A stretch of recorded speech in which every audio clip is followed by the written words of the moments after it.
This is Matthew, host of the Superhero Ethics Podcast, and I've got an ethical question for you. If I'm trying to help you not listen to ads, is it ethical for me to do an ad to help you do that? If you go to our website, theethicalpanda.com, and just click on the join button, for $5 a month, $55 a year, you get to hear all of our episodes without ads. Was I ethical in doing this? Let me know.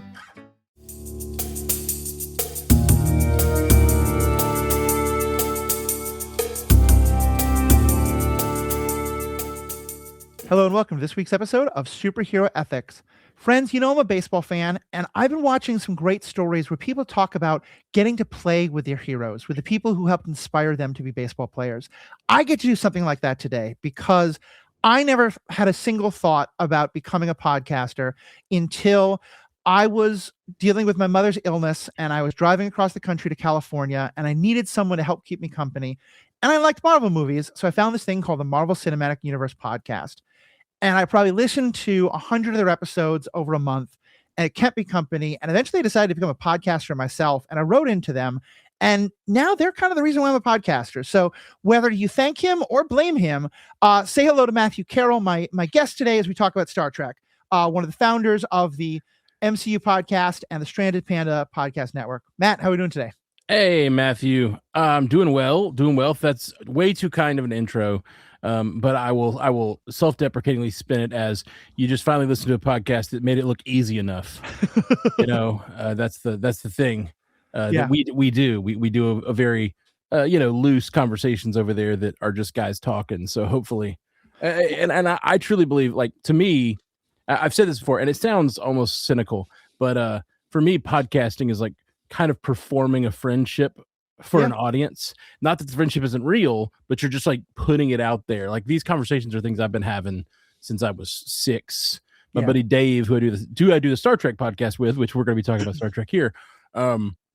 We're 6 years old, walking around the church parking lot, having these kinds of conversations. Obviously, hopefully they're elevated past my 6-year-old self, but like, we were having deep conversations about what would happen if this happened in Star Trek and this and this and Star Trek and DC and Marvel and all that stuff when we were 6 in the parking lot. And now I still talk to him every week about every time there's a new episode of Star Trek. Right. So. Well, I love that. And that's a much better spin, because the way I've described it is Paul and I are so narcissistic that we think everyone wants to listen in on our conversations about the things we love. So, you've got a better way to put it, but either way, that's the goal. It's just a couple of friends talking about these things. And I love what you talk about there with the church parking lot, because, well, I do a Star Wars podcast, and you and I will kind of jokingly get into the back and forth between those two. I've often said that my idea that media, especially science fiction, is more than just cool spaceships and laser guns or laser swords, but is also ethical questions and morality and character studies. That comes from watching the original series of Star Trek with my mother and her asking things like, this planet where some people have faces that are black and white and others have faces that are white and black. What do you think? How does that connect to, the real world? So I love that that's kind of a shared thing for both of us. Absolutely. So now that we've a new Star Trek show has finished, Starfleet Academy is fully out, all 10 episodes. I've been listening to you guys talk about it on your Star Trek podcast that we'll definitely give a shout out for, and there'll be a link in the show notes for where to find it. But I knew I wanted to get you on because this is a great show that raises a lot of great ethical questions that we'll get into with a good deal of spoilers. So if you want to hit pause and watch it, it's only 10 episodes, strong recommendation. Yeah. But also, there's a lot of ethical questions about the making of it and why it's looked likely that it's going to have a second season, but no more. And what that means for us as fans, as certain people with certain political agendas become owners of the things that we care about and love. So let's start with the show itself, though. Give a quick overview. Like, what is Starfleet Academy?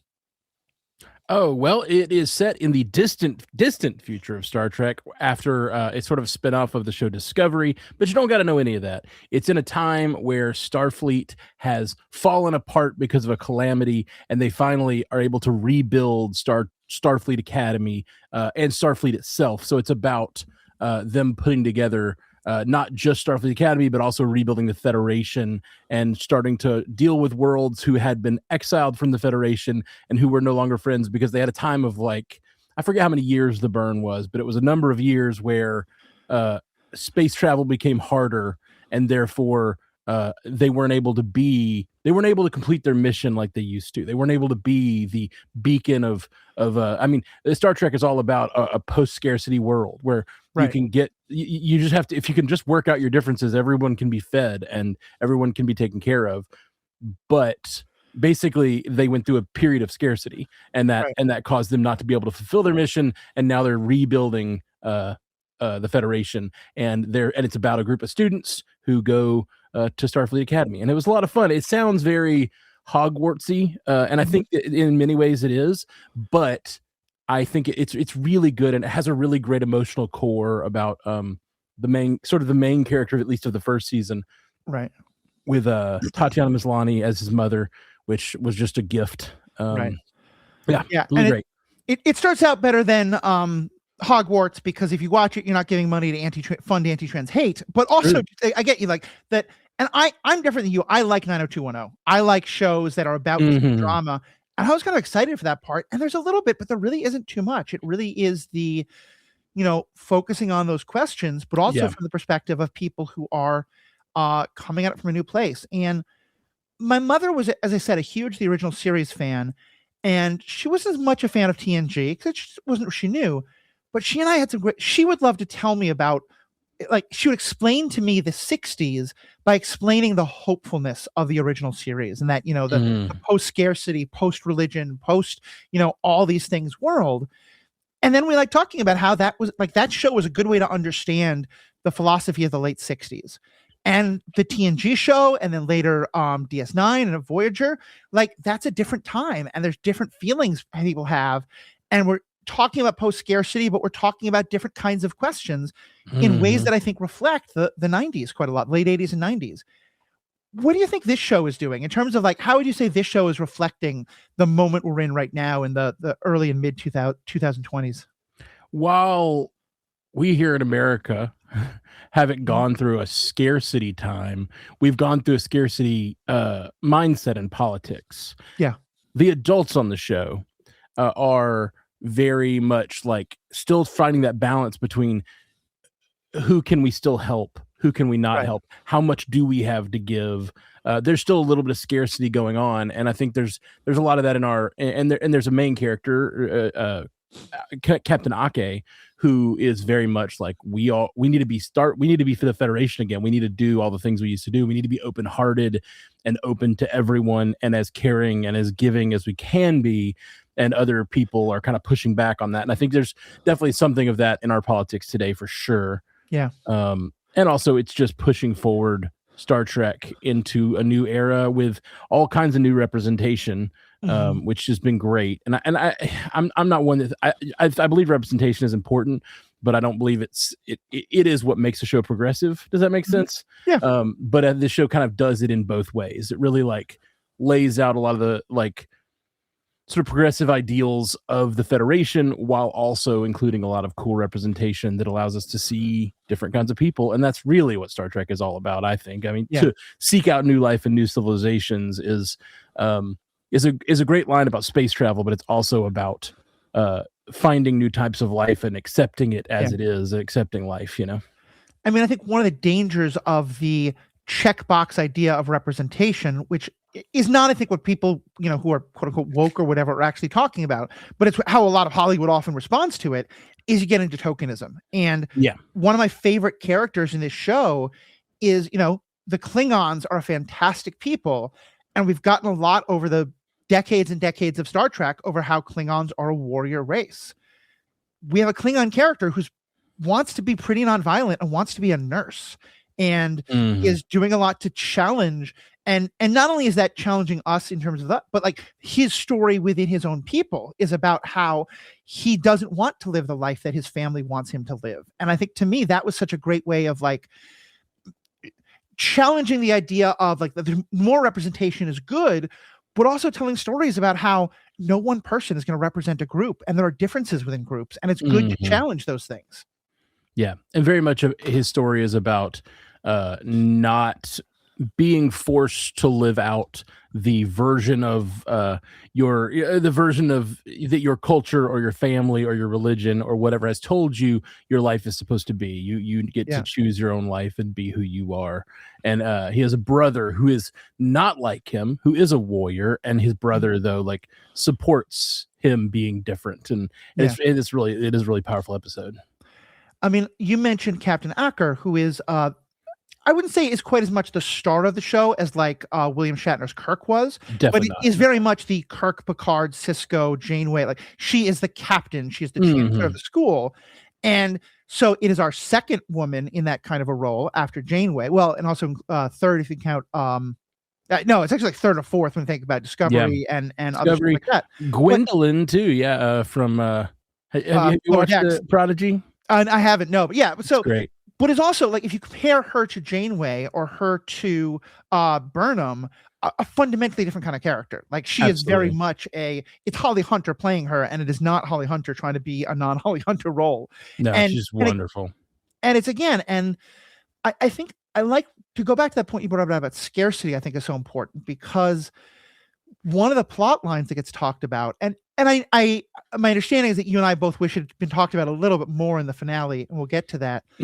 But one of the plot lines that they go into is the idea of, as you are coming out of a scarcity model, but you're still viewing the world in scarcity, how do the people who do actually have a lot less than you look at you? And what's the line between wanting to help people versus wanting to control them through your help, or going to bring people into your group versus colonization and stuff like that? Yeah. And for me, watching this show about there are people suffering out there and we have enough to help them and we need to figure out how to help them at a time that a lot of the world, but especially our own country, is dramatically cutting our efforts to help the world and is shifting to that war college mentality of we interact through the world through our military instead of through our aid groups. This feels like a very relevant show, and one 100%, without hitting you over the head with that. No, and obviously this show was filmed before the USAID was really dismantled, likely. I don't know exactly, but it definitely was written before. And so I don't think that was an intentional thing, but man, it's all over it for sure. It's a new setting for Star Trek. It's very different. It actually reminds me, it's a little bit repetitive of what they did with Picard, which was also a period of scarcity that led into Picard being a little different. But it's trying to make Starfleet its best, and it's trying to make the Federation its best, and trying to open back up. And I think it's really important for today, but also just in general, those are the ideas of Star Trek. And in the old days, I feel like the original series felt very, you're out there by yourself. So you have to make these decisions that sometimes risk your crew while trying to hold up your ideals. I think the newer age of Star Trek, the Next Generation, felt a little more like there's Starfleet everywhere, and we are very powerful, and that's the 90s, and this just felt very much like just a completely different new kind of era for Star Trek, but still trying to live up to the ideals while facing the practical challenges of, what are you risking when you live up to those ideals? What are you, how much of yourself are you willing to give to make sure others are okay, Like one thing my mom loved to point out is that in the 60s Star Trek was about the Cold War, and that the Klingons and the Romulans were kind of the Russians and the Chinese. And then Next Generation is written mostly in a time when the Berlin Wall has fallen, and we're at peace with the Russians, also we're at peace with the Klingons, but also the Romulans are still a threat, and so I think so much of that is so true. And looking again at a larger question that isn't just today, but is kind of throughout the history of Starfleet and the history of Star Trek, one topic that I hear come up a lot, and sometimes I think this is in that kind of Twitter, TikTok, I'm not engaging in good faith, I'm just throwing a line that sounds good without getting to the nuance, but sometimes in very nuanced ways, our conversation that I hear a lot, and I think we did a podcast about this, is Starfleet a military? And should we see it as a military? And I think that Star Trek has engaged with that question to some extent. This season, the whole question of should we have a war college or should we have something else that is not focused? It feels like this is a way of really engaging with that question in a really deep way. Talk more about like that tension between the should we be training young people for the military and for war, and Starfleet being something distinct from that. It's interesting. I don't remember if there was a war college in the old days of Star Trek. There may have been some sort of war college because obviously they do combat in Star Trek. And I do remember, I think on Enterprise, there was a group of like Space Marine type people who came on the ship for like the final season when they were at war with the Xindi. So it's not unprecedented. But in modern, I say modern, it's so hard to talk about because now all the time periods, there's time periods within the show and time periods outside the show. But like the 90s Trek of TNG, DS9, and Voyager, they felt very much like Starfleet was a peaceful organization that had to resort to violence when it had to, you know. Right. And this, they're coming out of a time where they are not the big dog on the street. Like they've lost so many planets, and now they have this war college. And I don't recall if that was a thing in the olden days in the 90s or whatnot. But it is. I don't think they really asked that question with this season, though. It is a question we can talk about and we can ask. But I think that they take the war college as a. It's not like Ake is going, you war college people need to stop being a war college. She's just like, that's just not what we're doing. Right. You guys are necessary for what you're necessary for. We're necessary for something else. And I think it's interesting because I do think that like the Federation is still in a place where it needs that military. And I always find that interesting. It's one of some of the most interesting episodes of Star Trek. I always talk about how I love the progressive nature of Star Trek, but some of the most interesting episodes are the episodes where people do terrible things that are not progressive at all. Probably my favorite episode of Star Trek is In the Pale Moonlight.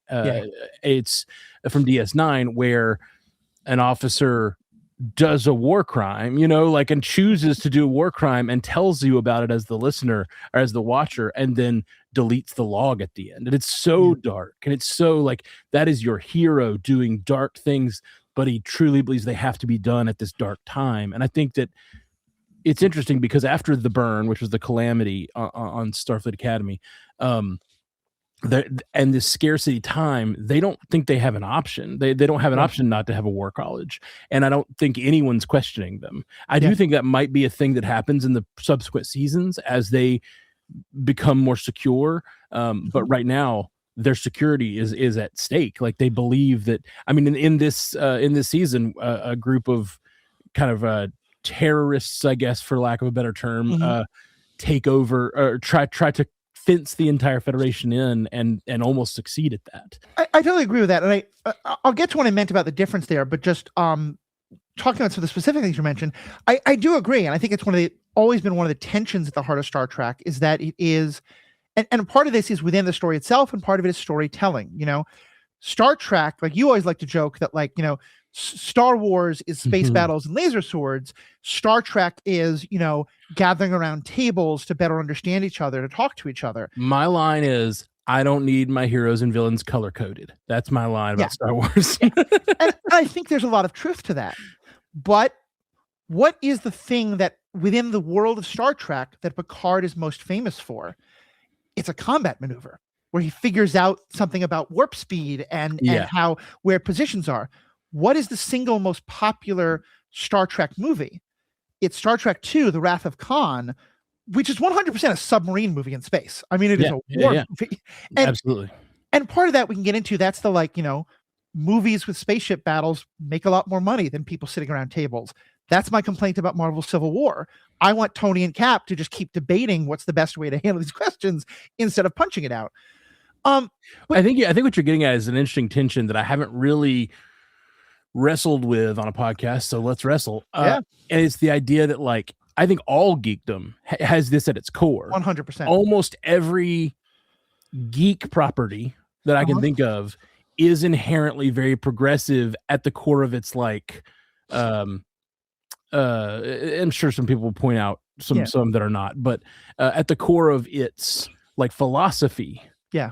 But the social commentary and critique and the questions it's asking. Yes. And therefore the diehards like me and you about these shows are, and a lot of the podcasters we work with, they follow those philosophy things, but most people go to those movies for lasers and swords or whatever, like space battles and all that. Yeah, space battles. And like, so the things that are most popular are the things that do those things well.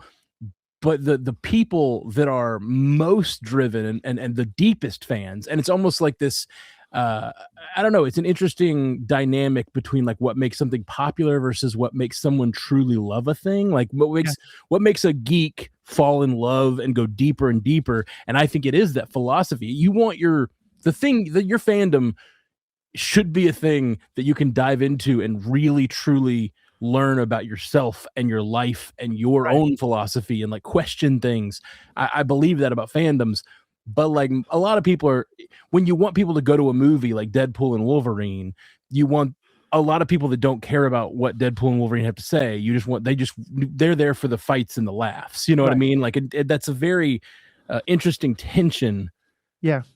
And there is it in fandom. Like, I think we can, in the same way that like, we can Google and I'm sure find a podcast that goes into every different kind of Federation starship and every different kind of Romulan starship and who would beat each other in a fight. And you and I love to talk about the ethical questions of Cap versus Tony and all of that. And there are also people, and I think we're some of both, who are also really curious about, like, would Superman win in a fight against, this Marvel, against Captain Marvel or something like that, and there's room for all of it. But yeah, I think that's always a tension of the entertainment media industry. And that's something we're going to get into in a bit, but we're going to talk about just in terms of like what the political message is, but just this question of, how many fight scenes are there versus how much time is sitting and talking, because the sitting and talking or walking and talking or taking off your clothes while you're talking, as HBO decided was the way to do it, that catches a lot of people's interests. But the fight scenes are really big too. Game of Thrones has a lot of great stuff, but that show does not become as popular without some of the best, medieval combat scenes that we've ever seen. So yeah, there's always this tension. Let's get into, though, I think there's so many ethical questions this show raises, a lot of it episode by episode, some of it overarching. But let's kind of talk about the ones that kind of frame the story at the beginning and the end. And the beginning, kind of our two main characters, really, if we have them, are Acker and then this other guy. Ake, by the way. Ake, thank you. No, it's funny because Dave's always correcting you, so I want you to correct me and it can be passed down. And Mir. What's his first name? Caleb Mir. And our opening scene is set in the past for the show, still thousands of years in the future for us, where Ake is kind of the equivalent of a judge playing some kind of like judicial role. Ake has been involved in something criminal. Someone has died. She didn't necessarily do the shooting, but Caleb's mom. Caleb's mom has been involved in a criminal activity. Right. What was her name? Anisha Mir. Alicia, thank you. Anisha. Anisha, thank you. And Anisha has a small child, and the decision is made to put her into, we're past the clerical systems of today, but we still have some kind of what is a prison system. It's a much nicer and much more rehab focused one, but it is still a prison of a kind, and where her ability to interact with her son is going to be limited. Well, and there are two people involved. It's her and this the guy who actually did do the shooting, who I'm Noose Braca, and he's sent to like a penal colony. Like he is straight up sent to prison. So the prison does exist in this time period of the Federation, just regular prison. She is going to be sent to a rehabilitation colony, though. Right. Where she's going to have limited contact with her son, but she's still very angry about it. A lot of things that happen, and basically, Ake like acknowledges that she feels terrible about the situation and that wishes there was some other solution. There's a lot more nuance to it, but she winds up resigning. And then picks back up with her kind of trying to find the son later and so he becomes one of our main characters because she kind of brings him into this academy when it starts. What did you think of that storyline and kind of how it was told and what it was saying? I loved it so much. I'm going to cry talking about it because I just truly, truly loved it. And like the Ake as a character was so meaningful and loving and caring and wanted to help Caleb so much. And the first scene where she finds him after 20 years or whatever it's been. I'm not sure how many years it's been, 15. So he was like 6 when he escaped, like as a little kid who had some tech skill. He escapes the prison or the little waiting room and into the wilderness of a distant planet, and then somehow makes it his whole life surviving on, as they call him, a space rat. And he's just been a little criminal his whole life, and then she finally finds him, and he is so much bigger than her, and there's just this amazing scene where she is trying to show him this very like maternal affection. She lost her son. She feels very maternal towards him, and very much like she wants to help this kid who has lost his mother because of her, and lost his whole life because of her. And it's just this amazing scene where he is towering over her and trying to menace her, but she won't stop trying to embrace him, metaphorically, not physically, but she won't stop trying to tell him, like, no, I want you to, and it is just so powerful. And it is an example of exactly what I'm talking about with the bigger themes of the season, which is Starfleet is small and not powerful enough, but Ake is the kind of person who believes in embracing people and helping people regardless of your ability to beat them in a fight. And that's what she does with Caleb. And it is just such a powerful scene. But that scene got me big time. And just Holly Hunter is amazing in the show. Tatiana Maslany as Anisha Mir is I love Tatiana Maslany so much, and she is just killing it. Like it was really true. And then of course Noose Braca, played by Paul Giamatti. Like those three together in a Star Trek show, I was sold. I was nervous about Academy when I heard about it. I was sold on the show when I heard those three were involved, and then those three getting this very entwined plot line where it lives in the first episode all the way through to the last. It's a gift. I can't even say more than just I think it's just an amazing gift that we got to show the way we the acting is so good, especially because in some ways they're acting in different tones, because Holly Hunter and Tatiana Maslany are both like, one of the things that the system it would be easy for this to be kind of a remake of The Blind Side, which is a fun movie, but is about a privileged white woman who adopts a poor black kid and kind of rescues him and teaches him football and helps him to go on and be an NFL star. And it's based on a true story. And the actual guy, Michael Orr, who's the heart of it, has sued because he's like, this is very much a white savior story. And yes, I love my family, but this is not a good story, a good version of the story.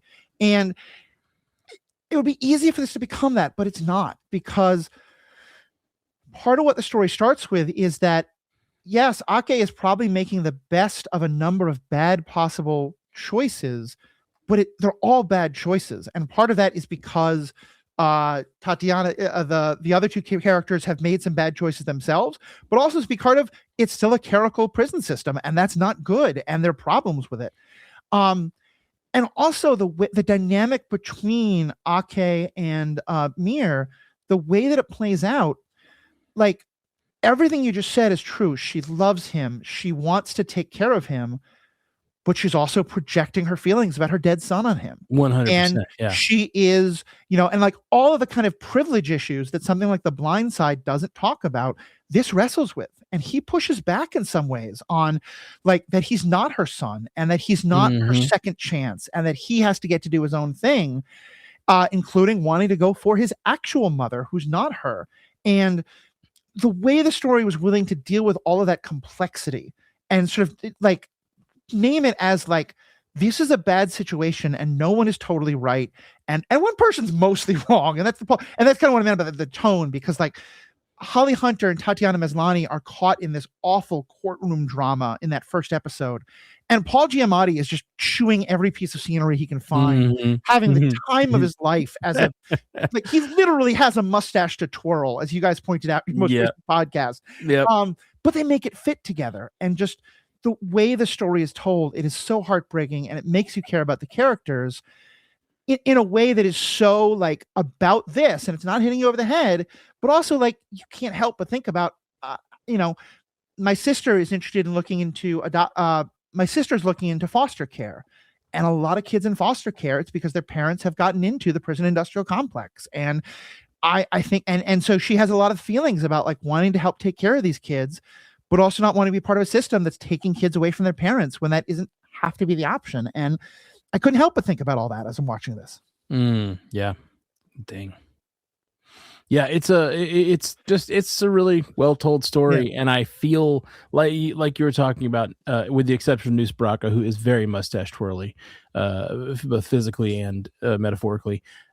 He's such a the story is told in a way that you really understand the perspective of all the characters, and it really means a ton for all of them, and it's great. It's just such a great, like it is a great heart for the first season, and I'm wondering what they'll do with the second season, because this season felt almost like a fairy tale. Does that make sense? Where or like a mythic quest, like child ripped from the arms of his mother, wanting to get back, and then this judge who felt terrible about this choice, and it's very tied into their histories and the past, and it feels like second season is going to struggle to have that tight of a story, because I just think this one's just so well told and so cohesive throughout, but also is very episodic, and each episode has its own little story. Really well done, Star Trek. That is something I always talk about when I'm talking about any of these shows, is how well it balances the episodic versus the serialized. And this show did it in a just a great way. Really great.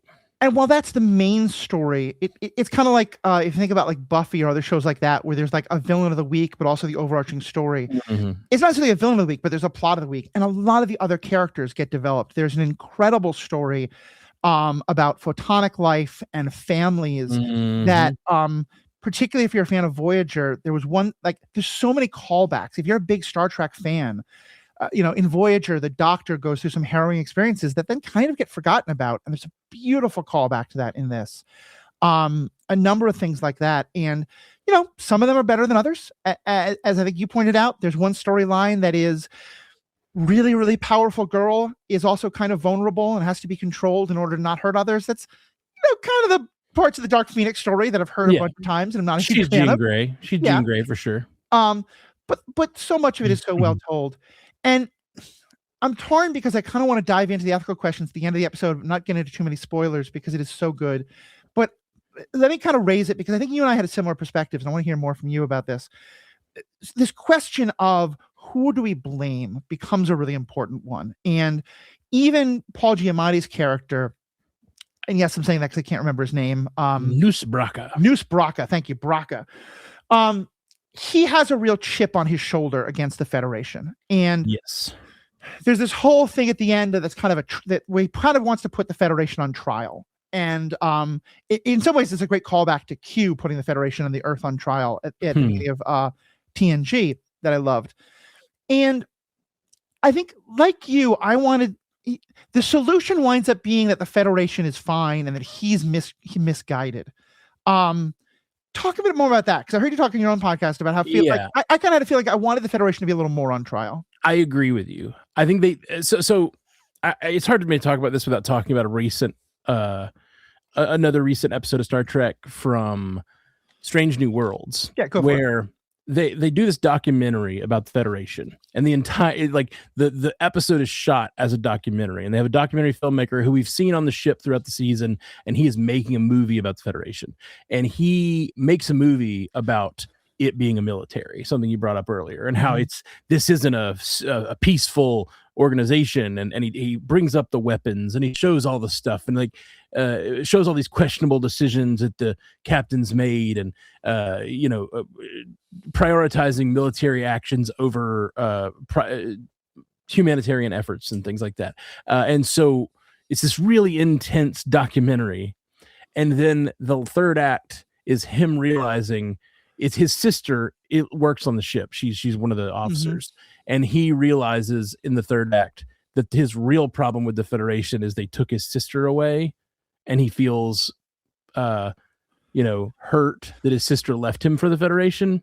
Yeah, and it is one of the most disappointing episodes of Star Trek I've ever seen because it starts out so strong in its questioning of the Federation ideals and like the kind of questions we ask all the time. We had that episode, like you mentioned, about military. It wasn't a military, and it is so frustrating. Yeah. And so I believed in this show because of that first episode, because of the first episode where they really have Holly Hunter making a decision that rips a family apart. You know, we family separation is a common discussion in this country right now because of the things that have happened politically in our country.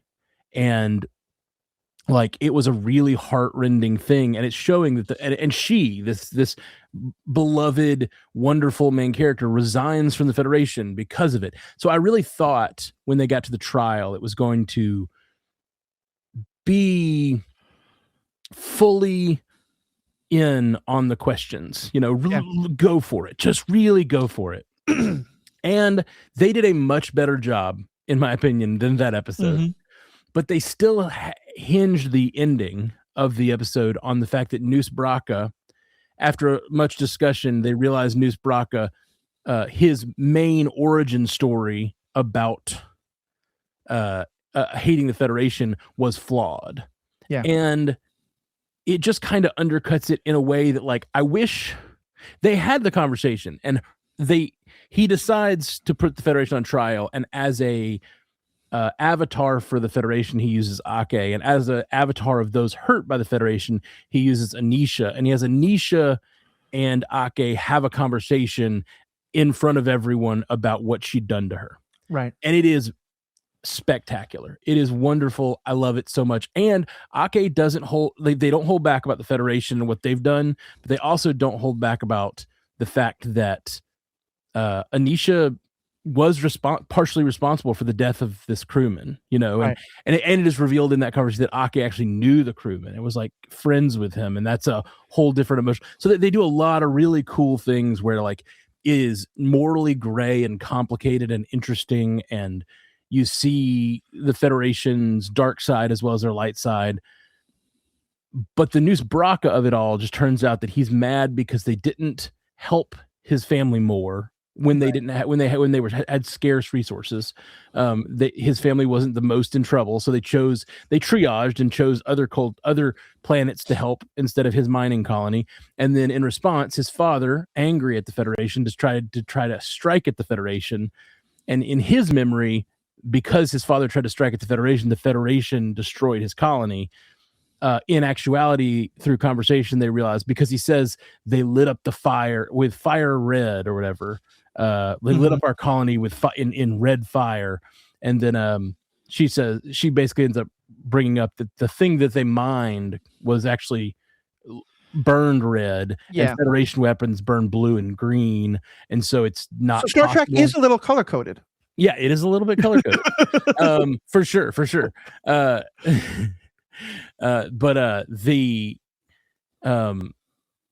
It basically allows you to disregard Noose Braca's problems out of, like, he's just wrong.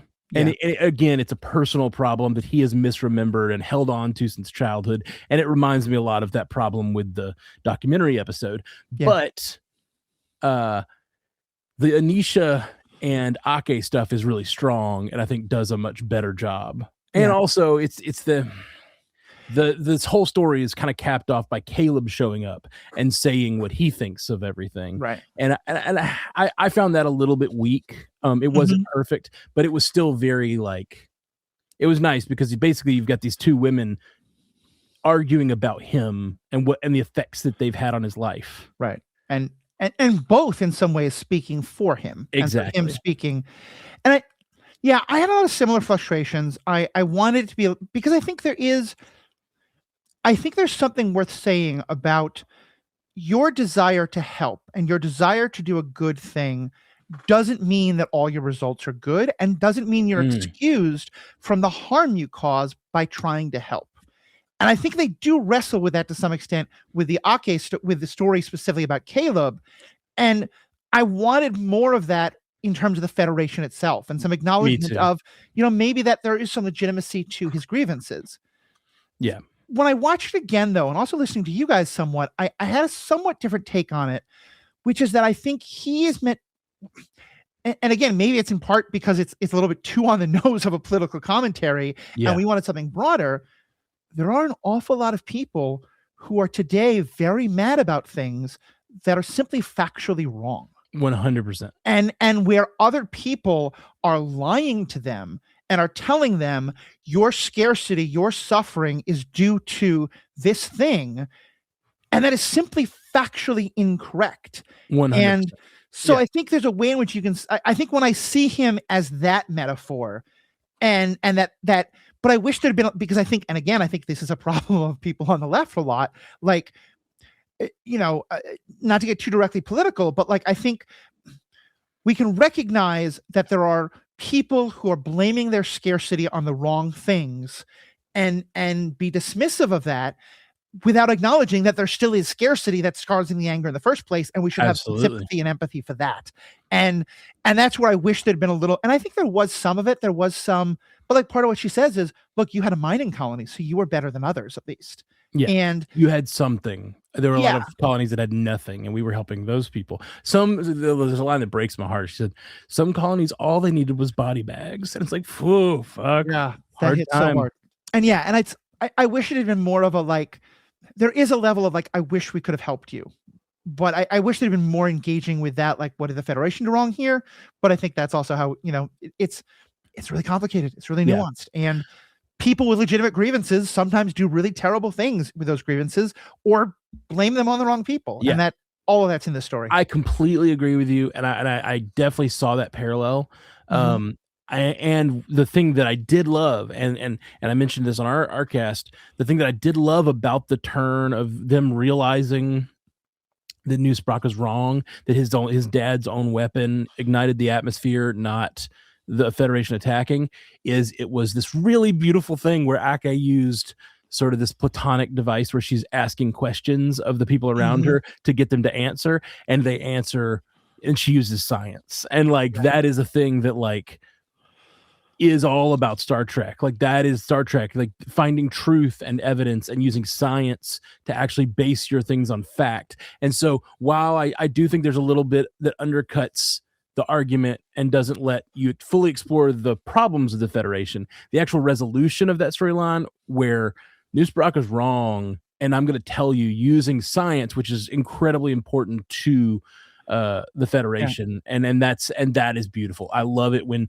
they realize that she asked, I think, Caleb, who's her student, she says, have you had this class yet? And he's like, yeah. And like, what color does strontium burn? And he says, red. Actually, I think Anisha pauses and gets kind of stone faced and goes, red. And like, that's when they realize, and it's her using facts and science to actually like prove this guy wrong. And he doesn't buy it. He just starts going lies and propaganda. And he's just going over the top with his mustache twirling villainy. But, and he's not going to believe them in that moment. But it proves it to the gallery, the people who are judging them. And to me, that moment is so beautiful, and is also so much like a fairy tale, because so often the people in the gallery don't listen. But the hope that this has of that science, particularly, I think, because sometimes a criticism of some earlier Star Trek, as well as sometimes the people who are like, science will fix everything, is that like the science tells you what actually happened to that atmosphere. But some level of empathy is involved. If you just use science and math to decide which planets get help and which don't, congratulations, you're going to have a lot of really pissed off planets, and maybe legitimately and maybe not. Some empathy and emotion becomes necessary to do that part of it. And so it's not perfect. There's a lot of things I questioned, but I do really like how the show wrestled with that. And the idea that science is so needed and so important, and empathy too, but that if you're starting with incorrect facts, incorrect science, you're just never going to get to the right place. Yeah, I agree completely.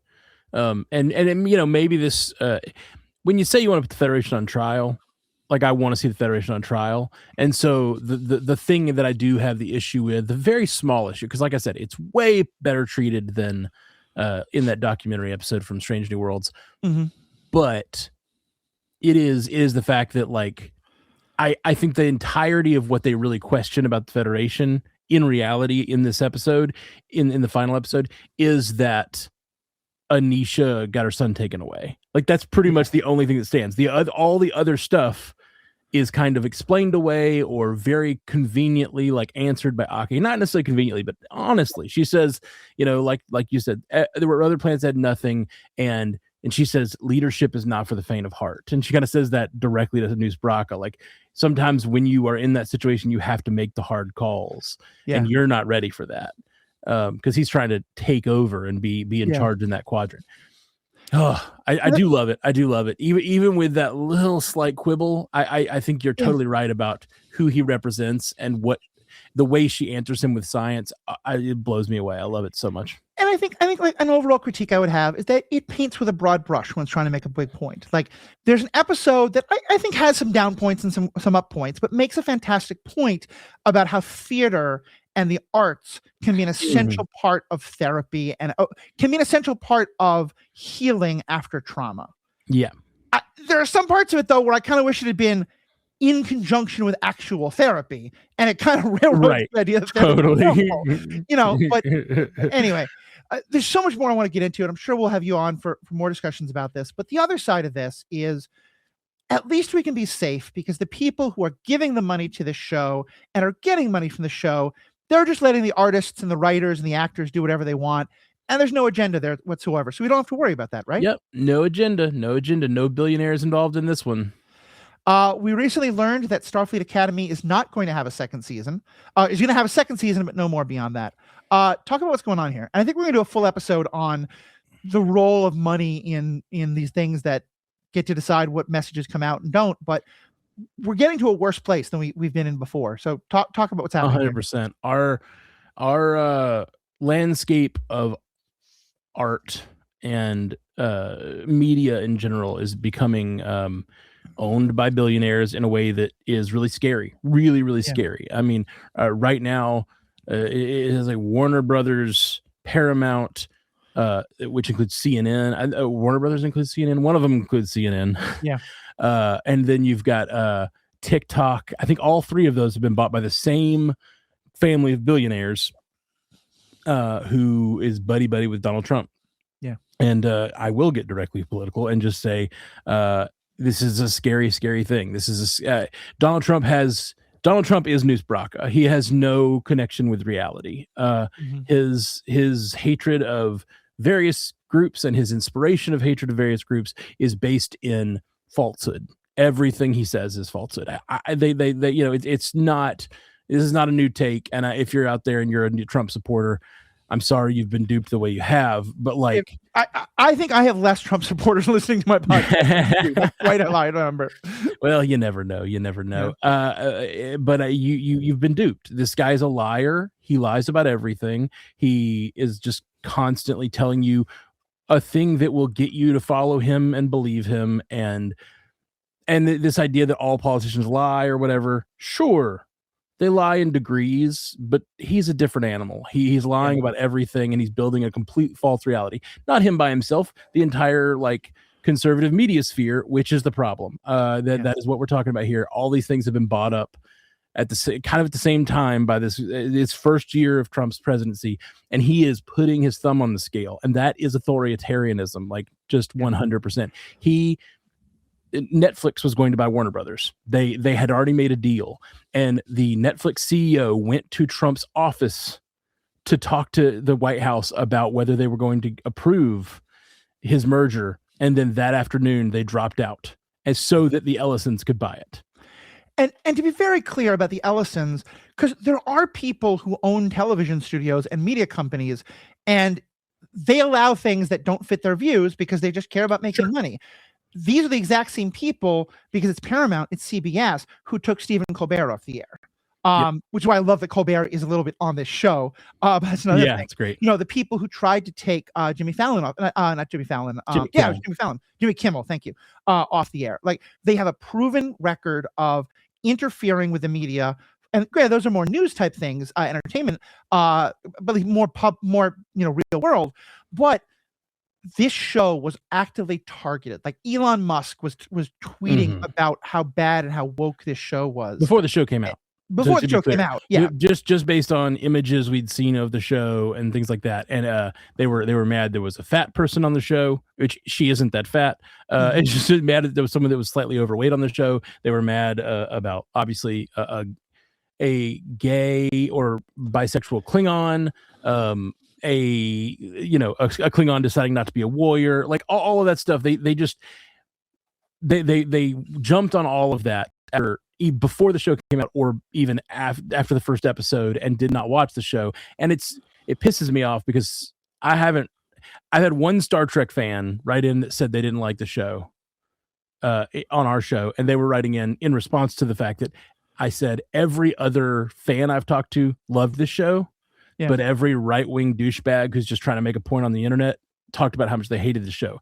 And a lot of them have never talked about Star Trek before or since. Fucking Stephen Miller, Trump's Goebbels or whatever, was like up there saying that like how he wanted the show to be taken away, the Ellisons needed to take it away and give the creative control to William Shatner, which is like, what? By the way, William Shatner came out with he's super really great statement. I mean, he's super terrible in a lot of ways, but also he was very pro all the things. And yeah, and I will say, like, I don't like the show as much as you do. Like, I think the show did a good job saying some really important things, and I'm really glad I watched it. And I think listening to your podcast actually helped me like it a lot more, and helped me realize that some of the episodes I wasn't paying close attention to, and if I had. But when I think about the shows that if I like, I'm like, I need a Star Trek fix, it's probably not the show I'm going to turn on. I don't think it was my favorite show, and I think there are some reasons to talk about some aesthetic concerns about the show or dislikes about the show, but the right-wing hatred of it is so much in bad faith. And like you said, like, and to be clear, like there should be like people of literally all body sizes in Star Trek, and there are. The character they talked about, though, like the only reason we're specifying it is to point out like they're factually incorrect at times, like and even like if you think this show is political, Discovery had Stacey Abrams play the president of the galaxy of the Federation, which they mentioned Madam President in this season. I wanted her to show up. We joked on our podcast that like every time the president's shown, it should just be a different leader of the Democrats, like make it clear that Star Trek knows. Gretchen Wilson to play yeah. The pastor in Texas, Tarico, and Tallarico show. That's who we joke, like, next time it's the president, it's Tallarico shows up or whatever. And that's the thing, whoever we want. Obama was a Star Trek fan. Like these people, Stacey Abrams came on because she's a big Star Trek fan, and and people will say, oh, but it's woke now. Literally, TV stations canceled Star Trek in the 60s because they had an interracial kiss. Mm-hmm. And it wasn't a surprise. Like, they kind of were courting that and like wanting people to realize like, we are going to be pushing the boundaries because that's what Star Trek has always done. And that's what science fiction has always done. That's right. So talk about like, we're talking about why we're reasonably afraid, but obviously now something has actually happened. It's going to have a second season. They've said that it won't have anything beyond that. And I think they're pretty clear indications that this is not just because it's got bad ratings or something like that. Yeah, this is the thing, that the reason it's not a business decision is because they announced it's not going to have a third season before the second season comes out, because they want to kill it. I fully believe they want to kill it. If they had wanted to even just make money off of it, like, and let it run its course, they would have let the second season run, which has already been announced that it also ends on a cliffhanger. They already announced that like one of the writers said that season 2 ends on a really nice cliffhanger. And now they're announcing ahead of season 2 coming out that season 3 is not going to exist. And that is some bullshit. That is them deciding we want fans to not be invested in season 2 because we don't want, like, this is the first season of a new Star Trek show that has no connection. It has some slight connection to previous Star Trek. Actually, I take it back. It has tons of connection to previous Star Trek. Yeah. It's got the Doctor from Voyager. It's got Jet Reno from Discovery. But it's a new era of Star Trek with a lot of new cast members and a lot of new stories that are kind of disconnected from previous stories. It's a completely different time period, all of those things.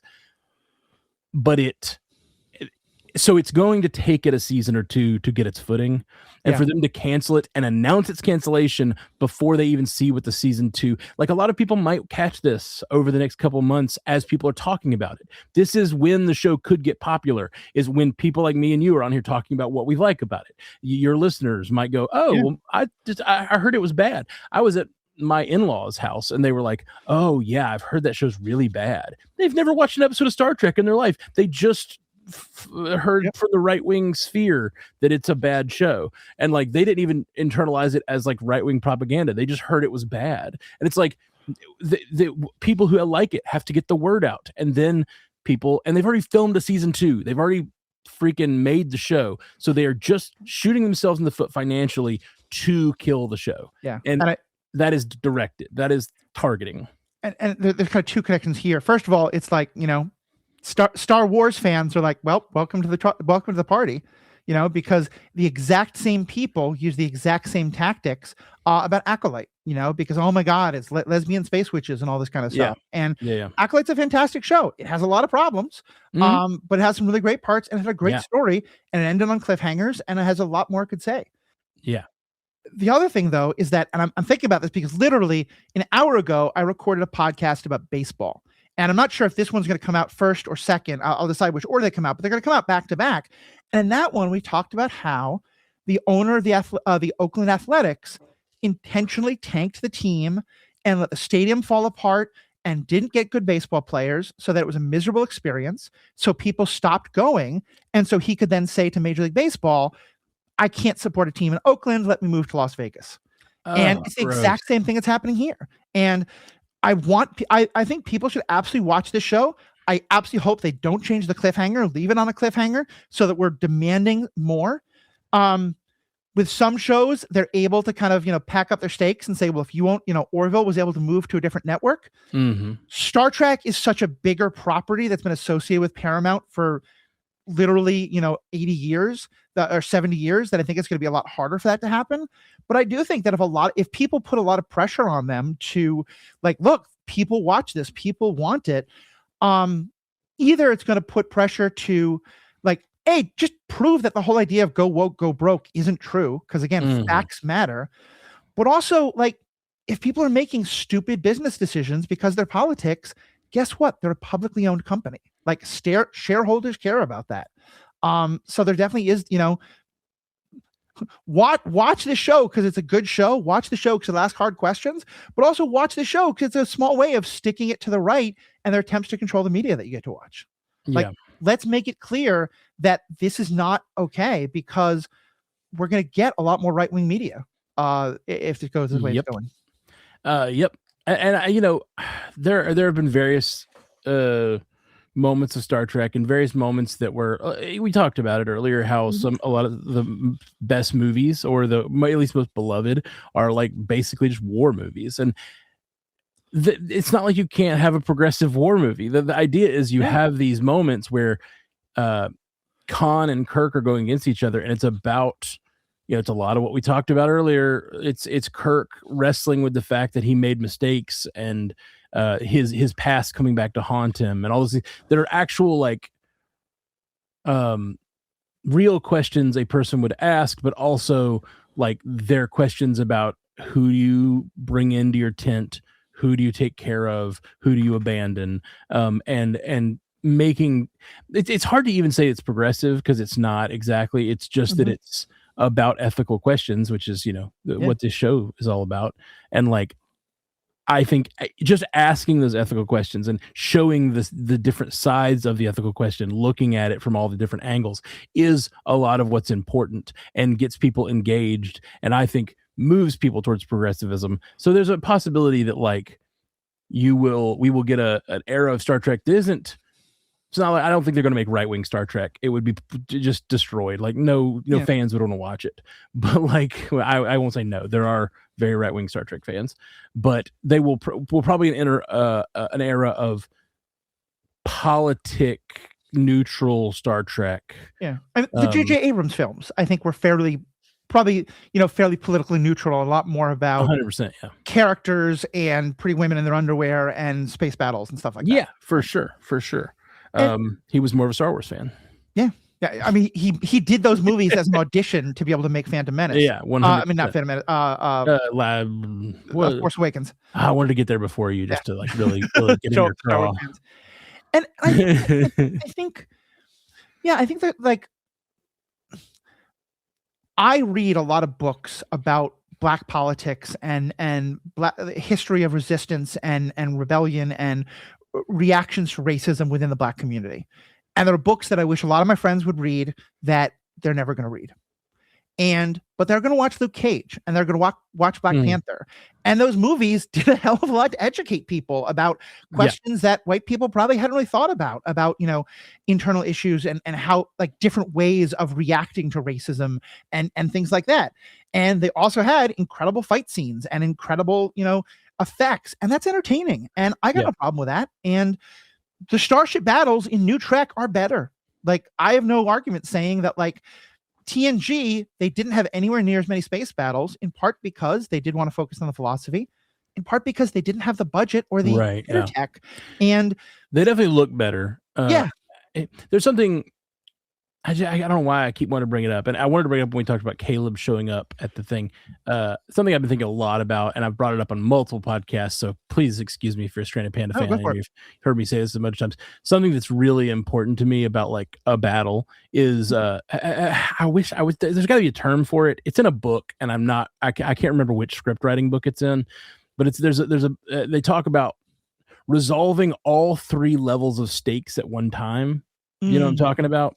Yep. Where it's the physical stakes, there's the external, the internal, which is more like the emotional stakes, and then there's the philosophical stakes, and rounding all of those out at the same time. And when Caleb walks into that room, it's the emotional stakes of him finding his mother. It's the internal stakes, or the external stakes of him keeping Noose Braca occupied, and it's the philosophical stakes of him showing up to speak for himself. And it's just like those are the moments that like are truly meaningful in cinema. And I think Star Wars, the example that people always give, and it's the example that like feels most prescient, is Star Wars when he fires the shot. He decides to let go. That's his internal stakes. It's destroying the Death Star. That's the external stakes. And the philosophy of the Force and all of that, like, and giving over your power to the Force and trusting other, like all of that is all wrapped up in one press of a button. And that's why that explosion feels so good.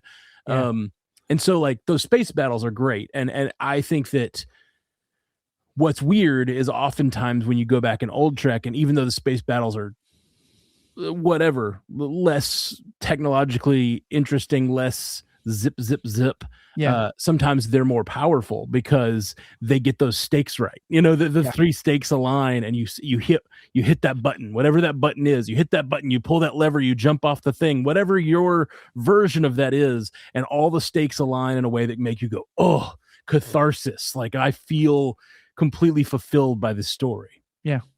No, I think that's such a great analysis, and I'm going to use that going forward, because like a lot of times, especially in movies, I feel like, and comic book superhero movies, there's a lot of this, and also sci-fi, there are battles that are like that.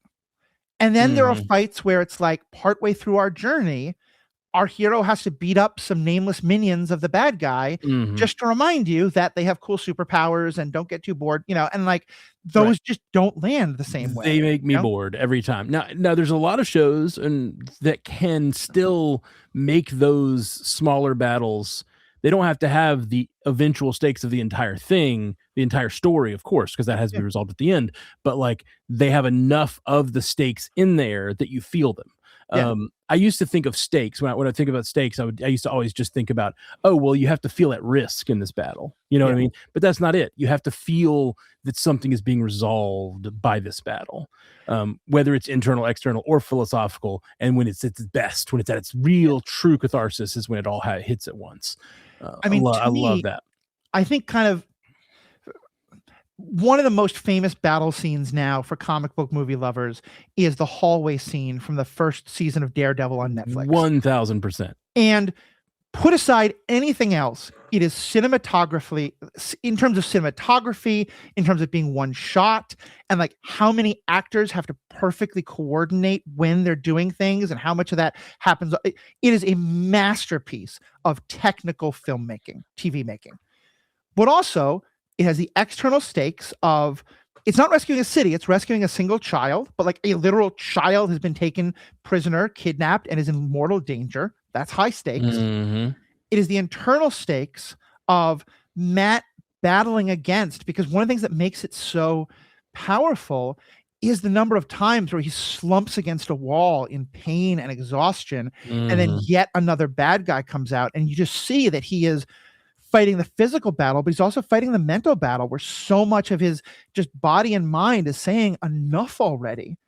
And then also the philosophical of, can you be a hero without being having the superpowers, and his whole struggle of, can you do right in the world through violence? He's a lawyer. That's the real philosophical stakes. That before he goes and does that, he goes and sits with his priest, and he says, like, I need forgiveness for a thing I'm gonna do. He's like, and the priest is like, that's not how it works. You gotta give forgiveness after.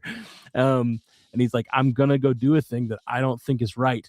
But in that moment, when he picks up the child at the end of the hallway, he fights his way to the end of the hallway, and that's the physical, and like you said, the mental, the exhaustion, everything he's going through. He fights through all of that to get to the end of the hallway, and when he picks up that child and carries him out, that is the philosophical stakes being resolved. That, like, I did a thing I wasn't sure was right because my religion tells me not to. But this was the right thing to do, and this kid is all that it matters in this moment, and everything else I fought that was telling me not to was wrong, and I am what is required in this moment, even if I don't love the idea of violence being the choice, like in my own mind, but like that is what the story is telling, and you're right, it's a great moment.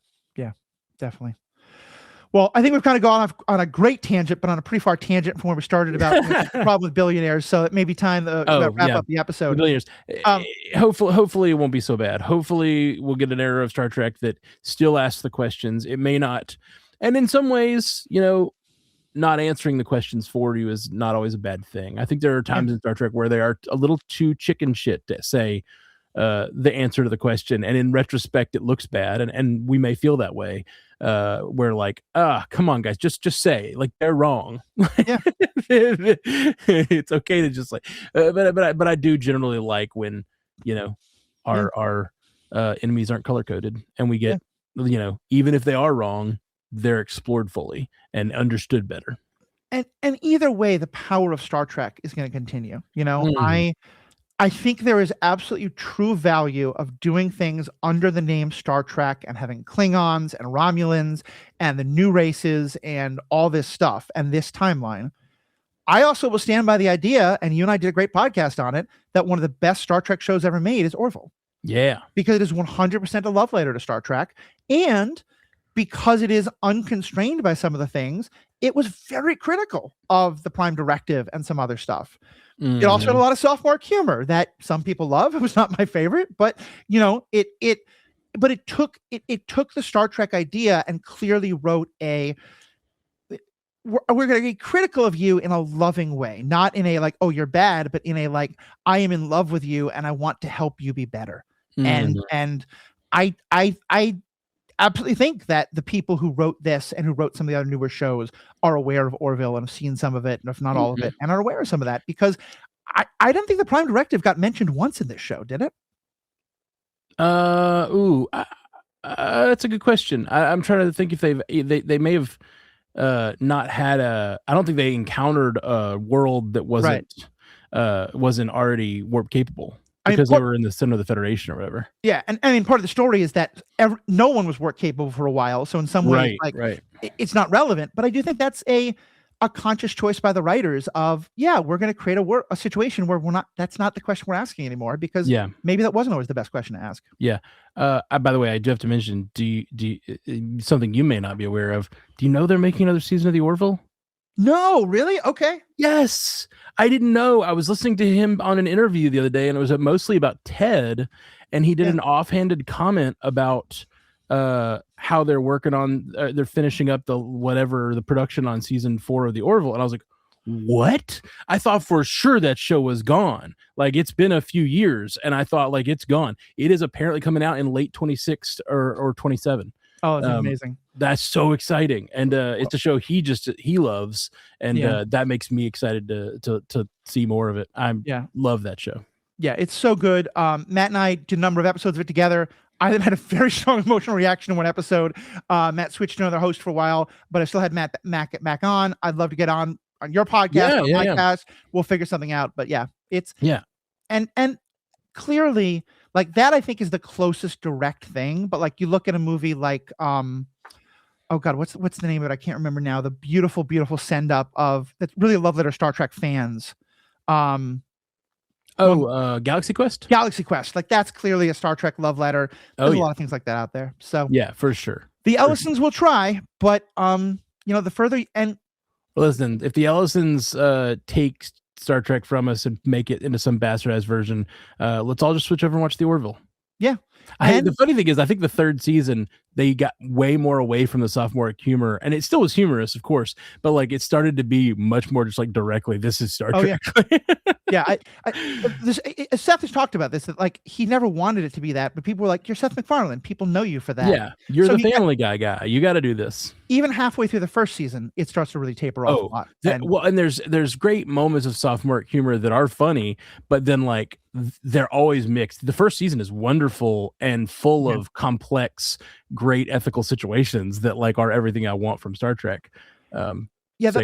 The fact is a side point. We'll say this and let you say your word and then get out. But like the amount of low hanging fruit they avoid, like, for example, like, they talk about like people need to step away from their consoles on the bridge to use the bathroom. And they have some fun with that in the Orville, but they do an episode about transgender rights and issues of transgenderism and just how we think about gender in general. And a story that spans all three.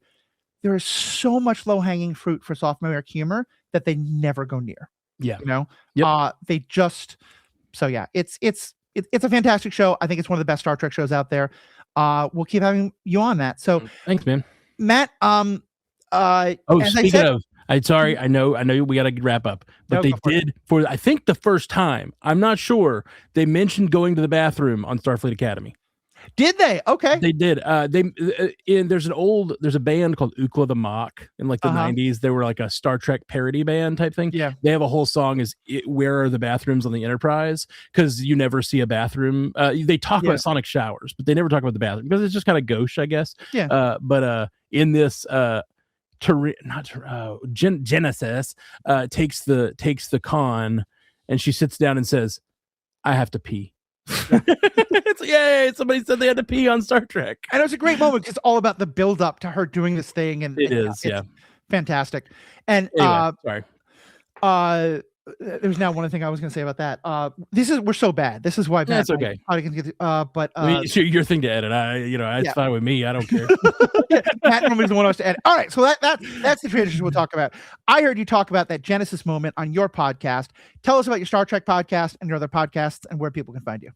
Oh, I am one of the founding guys from Stranded Panda, the network, and my two kind of flagship shows that I work on are the Marvel Cinematic Universe podcast, where we talk Marvel stuff, and Multiverse News, where we talk kind of the news of we say it's where you get all your news from your favorite fictional universes. So it's just all the different multiversal. So we talk about DC, Marvel, Star Trek, Star Wars, and all the ones in between, The Boys, and we kind of go into weird, like just whatever's in pop culture too sometimes. So just entertainment news show. It's a lot of fun. Multiverse News. And so check those two out and anything else on the Stranded Panda Network. If you like the Orville stuff or you want to hear me and Matthew did the Orville on an Orville Universe podcast, but then we moved it all over to what is now called Always Watching, where me and Matthew did a bunch of the show over there. So you can check that out on Always Watching.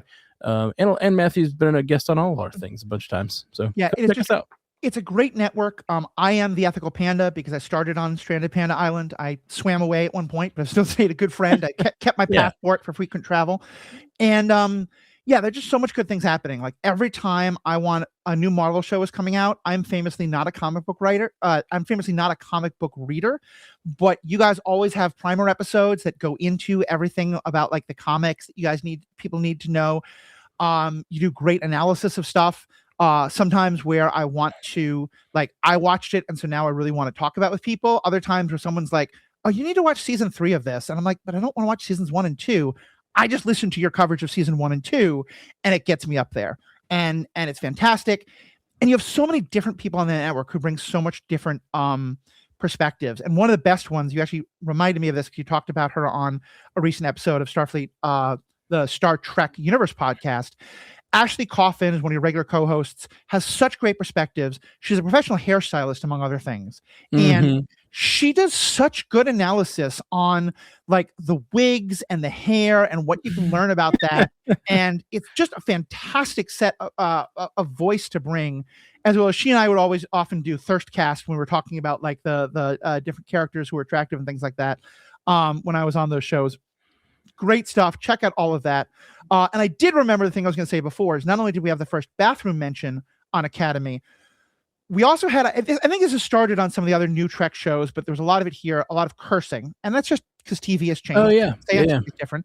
But also Star Trek, in part because there was network television in the 90s and other things like that, but also there was a real campy, family-friendly vibe. Like we knew people were like hooking up, but it was very fade to black. Yeah, for sure. There is a, like, it's CW naked, so like you don't see, you know, like, man, I don't know that one scene, Caleb and Tarima get it on, and there's like the most erotic scene I have seen, like in Star Trek. I would not want to watch that with my mother. Like, this is the problem. I love that scene. It's sexy as fuck, but it kind of gave me a little bit of parent problem because I started watching the show with my niece who I took in a few years ago, and we watched the first couple episodes and she loves it. Absolutely loves it. That first episode, she is in love with Caleb Mir. She thinks he is the best, and she is she even likes his new haircut once they give him a haircut. She was upset about it, but shit grew on her. She also have an ethical issue, a white-run institution forcing a black man to cut I know. That was a whole question we never got into. That is a whole thing. Yeah. They play it for comedy, and it is very funny. But I agree with you. But anyway, the entire thing about like the sex scene, I was just like, I really love this, and my niece is loving it. I'm watching every episode, and then I'm like, episode 5 or 6, they just have this like really explicit sex scene where they're fully showing. I mean, they're not showing everything, but they show a lot of side boob, a lot of like no nudity, but on top of him. It's very clear what's happening. Very clear what's happening, and it's really hot. And I was like, man, I do not want to watch this scene with my niece. There's no part of me that wants to I'm like have to put this scene on and like leave the room. Yeah. She's 15. She can handle it, I think, but it's like, yeah, this is a censorship issue. It's just an awkward issue. Yeah, it's just an awkward thing. No, like I said, I love watching Star Trek with my mother. That is the only Star Trek scene I've ever seen where I'm like, I'm, you know, my mother's passed away a number of years ago, but I would be like, Mom, you should watch this episode on your own. Yeah. The other Star Trek scene that made it like, I don't know if I can watch this with a kid, is in Discovery, they have a scene where they like kill a bloodline of Klingons. They're faking it, but we don't know that at the time. And they hold up baby heads. Yeah. The Klingons like hold up the heads of the babies they killed, and it is dark. And I was like, oh my gosh. And like, I was like, I don't know that I could watch that with a kid. Like that's a extra violent, dark scene. And then you find out later they faked it, but it's like you don't know that when you're watching it. Doubly funny because I recently talked on my other podcast, Star Wars Generations podcast. There's an episode of the Clone Wars, a kids show, where Darth Maul at the time decapitates a number of people, and I think a head is held up. I mean, it's pretty gruesome. So yeah, I get you. All right. Anyway, I'm going to end this show. Matt, you're great to talk to you, but we are so on tangent patrol. That's all the ways to find Matt and his great stuff. Of course, I am the Ethical Panda. You can find me at theethicalpanda.com or go to truestory.com. Please let people know. We want to bring more people in the conversation. We want to get more questions we can talk to. If you like the show, share it with a friend. Come into our Discord. Talk to us about the shows there. Definitely give Starfleet Academy a watch. It is a different tone. Some people it may not be your favorite tone. It grew on me. But it asks just so many great questions, so many things to discuss. And we need more television like this, and we need the Ellisons to not control television. So on behalf of myself and Matt, thank you all so much. May the force be with you.